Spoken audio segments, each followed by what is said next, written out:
summer edition of Talking with Greenhills. I'm Jason Griswold, your host for tonight's discussion with, as always, Yvonne Kovac, the village manager of Greenhills. Yvonne, glad you could join us. Thank you. Thank you for having me. We always enjoy having you joining us to discuss everything that the village has to offer. And of course, being summer, the end of that, now we're culminating to the end of the year, where we're getting ready for warm weather, and the things we're going to be talking about are definitely going to be those cool down ideas.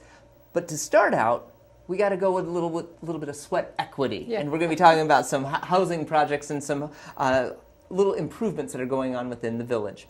Let's start out with what most people are going to probably see quite readily is the sidewalk program. What's going on with that?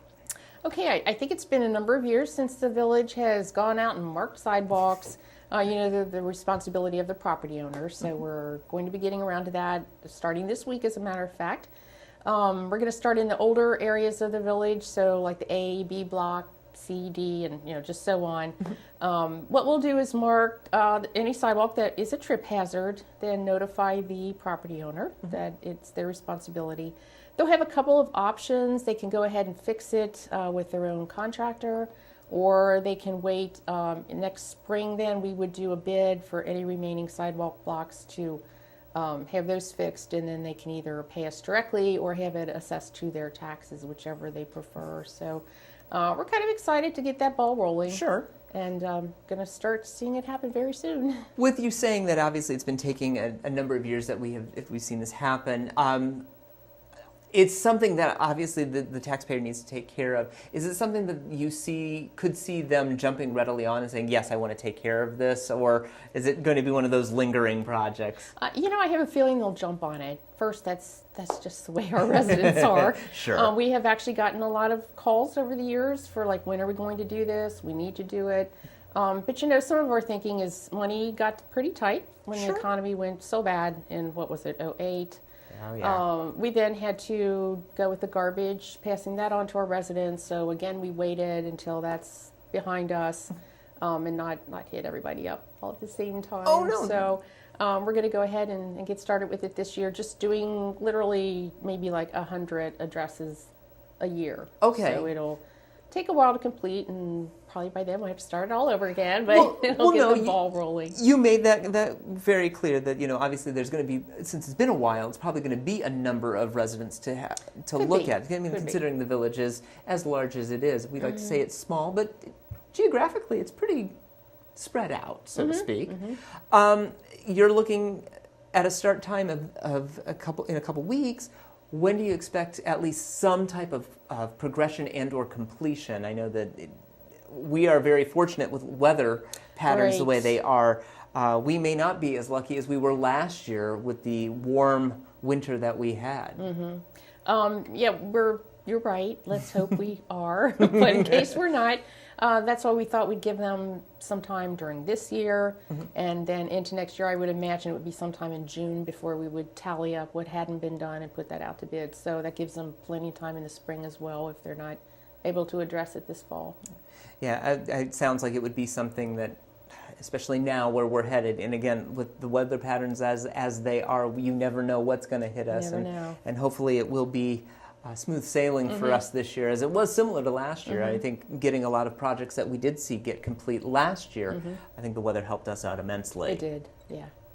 So as the sidewalk now is going to be marked, paved, redone, and progressed, another portion of our village is going to be beautified as well, and that's the small part of the housing project as well. That's right. What brought this project about? I'm sensing a little bit of a historic monument may have been that spur. Could have been, and I guess I don't really know for sure how long it's been in the works. I'm probably to like the early 2000s, when the village started addressing some of the housing concerns. And I know there was some deteriorated housing, and a lot of it was removed, not a lot, some of it was removed. Sure. And we had the DeWitt Landings project by Potter Hill that replaced some of it, but there are still some parcels that are vacant. Old DeWitt Court being one of them. We have a couple of sites over on Drummond, actually DeWitt near Drummond, then one at the corner of Damon and Drummond, things like that. Heavily Some in the D parcels section. like that. Yeah. Right, Yeah. it is, isn't it?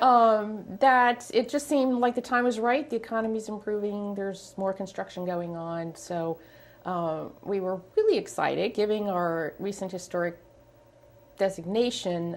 We had actually, long before that, I had contacted an architect by the name of John Sennhauser, who is very well known for his work with historic buildings. Wonderful. To see if he could take a look at our current housing stock and try to tailor some new construction that would look, would really blend in. And he came up with some really pretty designs. And I know that we actually have some audio-visual here today, and I know that you can kind of get an idea of the village in itself, but also what we're looking at as possible ideas. Correct. And I think what you'll find there is there were a number of things that we wanted him to consider in the home designs, such as try to construct them on the existing footprint. Okay.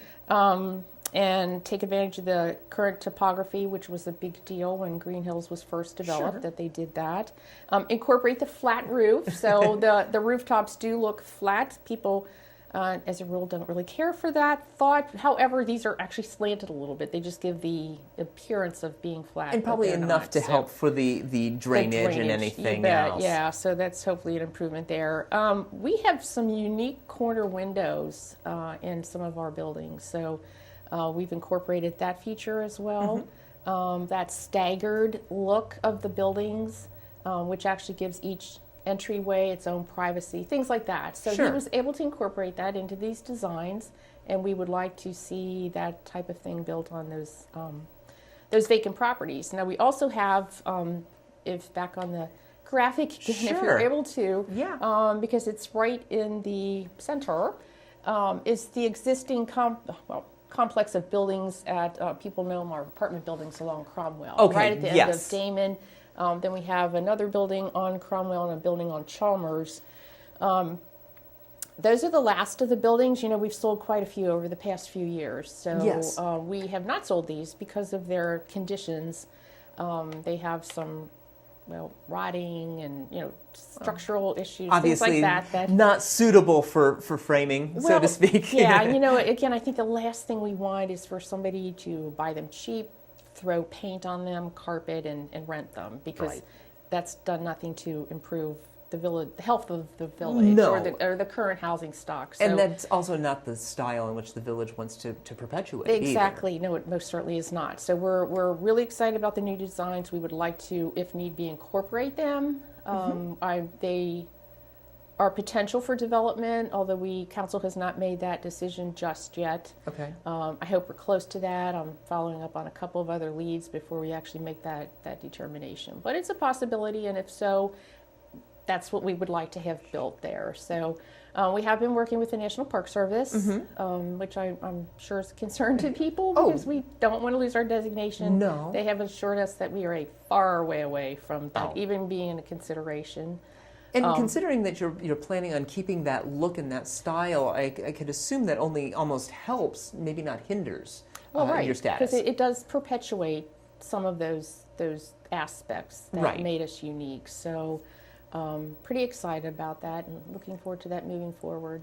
Now you had said that you are in talks with these builders and the contractor, but the developers and everything. If things go according to plan and you're hoping to see some of these built, are you thinking that maybe at some point bringing in potential villagers in to say, well, let me help design so that my house will be like what I'd like it to be? Or is this something that the village would like to kind of say, these are the houses we have to offer and this is how we'll build them? Well, I think definitely we're looking for a private developer to do it. Okay. For us. I like that we have the concept already drawn so we can make it clear to them what it is that we're looking for. We're not going to sell them any land until we know exactly what they're going to be building. Right. I would see some ability to fluctuate that design a bit, but overall I think we want it to be consistent as close as possible to these, because we know that these are consistent with what we have now, and historically, they look compatible. So I think that's really important to us. I think that as we were saying, that historic designation did help in regards to kind of revitalize that spark. Because I think the same thing we saw with the Potter Hill Homes idea, that it did spark that. Now, on that same vein, it did take us a while to finally get all of them occupied. Is that a fear that obviously you have, that, will we get these going and then no one ends up living within them for a long period of time? I don't have that fear. And I think I like to hear that. I do like to hear that. I think the biggest thing with DeWitt is, again, in '08, nationwide, housing took a dive. The economy took a dive, not just housing, but just the entire economy. So I think that was a part of DeWitt. And I think, though, as we make a comeback, we were able to spur that a little bit with the CRA program that we put in place. And look what happened immediately, as things have, it has turned around. So I am not expecting that to happen with these, really. I hope it did not come across as saying that project was a failure. It wasn't. I was so proud to see it actually happen and going from the ground to where it is. I was just very fearful that I would hope that we wouldn't see that. But hearing that you've got such positivity behind it. Well, unless the whole nation, unless the economy crashes again, but we're going to hope that doesn't happen. We just all survived that, right? No kidding, exactly.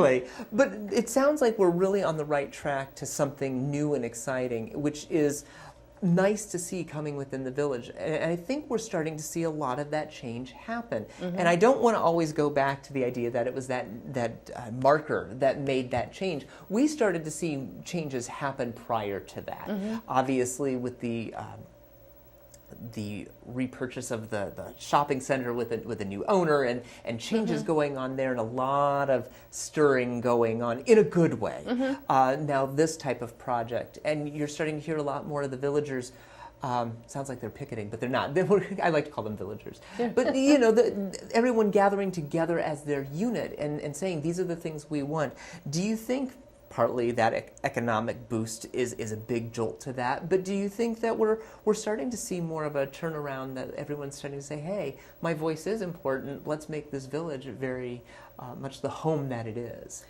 I think so, absolutely. I mean, Greenhills offers, I think, what most communities would want to be able to offer their residents, and I think our residents recognize that. Things like the commons, the concerts on the commons, and the shopping center. It's hasn't made a total comeback, but they're working on it, and it's better than what we've seen in the past. Exactly, there's been more activity there than in the past, and I think, and it's my hope that the residents are feeling like they're part of that and feeling good about their community, because they should. There's so much potential, and we intend to keep working on it until it gets to where we want it to be. Well, that's what we want to hear, and that's why we do these programs here. You are watching Talking with Greenhills, here with myself and Yvonne Kovac. We are discussing the changes here that the summer has brought us, and of course, one of the things that the summer did bring us, and we were just making mention that, of course, is Concert on the Commons, one of our star attractions within the village. Tonight, being the 6th of September, marks our last concert for the season. 20 years. That's a healthy jaunt, going through a lot of music, all done by Jim Miller. What can we say about this last 20 years? It's been a wonderful season. We unfortunately missed out on one concert this year. Did much better. And we've done better in the past. But what do you think is that big draw? We talked about that community gathering. Do you think there's anything else that's bringing the community together for these concerts? Because let's face it, we've seen a lot of communities go, well, that's great, and you have 5 people show up. Not at our concerts. It's never been like that. Yeah, it's been a really good season for it. First and foremost, Jim Miller, and he just does a great job recruiting good bands to play, and of course the weather helped. But again, I think it's just, that's Greenhills. Greenhills does tend to support their functions. They come out for it. They love it. And I also think we're pretty well known in the area for our concerts. I think we do attract a lot of people from outside, so that's helpful as well. Had some wonderful big names this year, at least the big names in the city. Of course, we always have our standards. Like tonight will be the American Legion Post, but we like to see the steel drum band, which I always call the Totem for Rain, which luckily this year did not happen. So we were very fortunate about that. But you had a lot of returners, Pam Noah, J. Jesse Johnson, and a lot of great new people like London Street and the like. Obviously, Jim does this all out of what he loves is music. Yeah, he's amazing. Can we expect season 21? Of course we can. I'm sure it'll be even better. Do you expect to see any length of time? Because what seemed to be that we are not necessarily expanding as much, but there seems to be a few added concerts here or there that make it bigger. Do you think we'll still see similar amount? You don't think we'll detract from any, do you? No, I don't think we'll detract. Excellent. Should be the same. Well, again, last concert on the Commons. Enjoy it, please do. But of course, come back summer of 2018. Yeah. I know that's important to all of us. Of course, we talked about summer and what we enjoyed this summer, but we got to kind of look forward to fall. I know a lot of people are crying about it. Need to try to look forward to it. I know. But one of the great things to look forward to fall in Greenhills is something that is still relatively new, but still relatively well attended, and that is our Harvest Fest this October, which is coming up October 7th, Saturday. Correct. Is everything still going on as planned? It is. In fact, this year, if you notice, we're a few weeks earlier. Yes. That's in hope of having even better weather. And, no conflicts. Not that we encountered a lot of conflicts, but I think the biggest thing is the weather. So hopefully it'll be really nice. We are adding a lot of neat things this year. A pooch parade will be part of it. And we also have the SPCA bringing their truck to do on-site pet adoptions. Wonderful. So we're pretty excited about that, too. That's helping us with some PR. That all starts at 10 in the morning, 10 to 1. And then the festival itself will start at 11. Okay. We have a good variety of vendors. We have a long list of performers, music as well as like demonstration, dancing, things like that. So we're excited about that. We have laser tag, the hay rides, which are always extremely popular. Definitely fall-esque things going on. Absolutely. Pumpkins, pumpkin painting. The American Legion this year is going to do a beer garden for us from 4 to 9 p.m. So we're pretty excited about that as well. So for those who are interested and want to attend, Saturday, October 7th, it is going to be still behind the shopping center down by the market stand, correct. What makes that that locale far more, I don't want to say appealing, but far more intimate to do so than, say, opening up to the Commons? You know what? I think it's the market stand itself. Just kind of lends itself to that harvest feeling.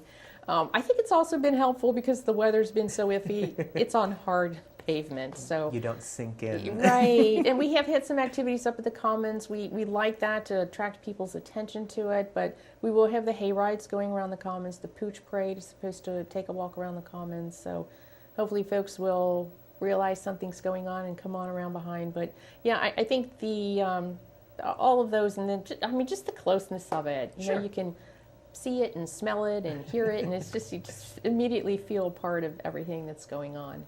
And you had said the parade starts at 10. Registration for the Pooch Parade is at 10. Okay. I think the parade itself is going to probably step off around 10:30. And then, of course, we throw off the festival at 11 right after that. Correct. And then Eat Your Heart Out pumpkin pie. Yeah, well, pie contest. Yeah, I'm glad you mentioned that. It's a pie contest. So that was a lot of fun last year, and we hope to have even more pies this year. So I hear there are many great bakers within the village. There are. There are, yes. And we hope they will all bring a bunch of pies again. Well, I look forward to doing that. Performers, you had said, dancing as well as music, other types of performances. Is there going to be like a main stage? Are they going to be throughout the area? What do we expect? Okay, we will have a main stage for the musicians, and then there'll be at the opposite end of the market stand like a demonstration stage where there'll be dancers, cloggers, things like that. Okay. So it looks like we're constant activity constant and mobility. Activity, yes, that's great. And obviously, you did say that there would be a beer garden. Yes. So we're probably looking at a late night kind of venue. Just till 9 o'clock. Till 9 o'clock. 4 to 9. Well, and our big band, Bolivar Dash, is from 5 to 9. So. Okay. So you still have enough time to get through everything. 5 to 9, 9 o'clock being your cutoff. Obviously, this is its third year. This is its 5th year, I do believe. Wow. I think so. I'm miscounting. I think why I'm thinking this is because it has spurred from so many different iterations that we've now really solidified to what it is become. I am guessing the 5th, but it may just be the 4th. Sure. Whichever it is, Please join everybody Absolutely. on October 7th. Bring your flannel, bring your hoodie, whichever. Keep yourself warm, but enjoy the camaraderie of the village. Of course, one last major piece of information that we should be talking about this session is on the 30th. We're going to kind of reel it back to this month. The 30th of September, we had been talking about once before, once we received historic status, so to speak, here in the village, that the Museum Center was going to try to bring some tours up this way. And that has happened. It has. September 30th, in conjunction with Cincinnati Museum Center, Greenhills will be offering a historic tour within the village.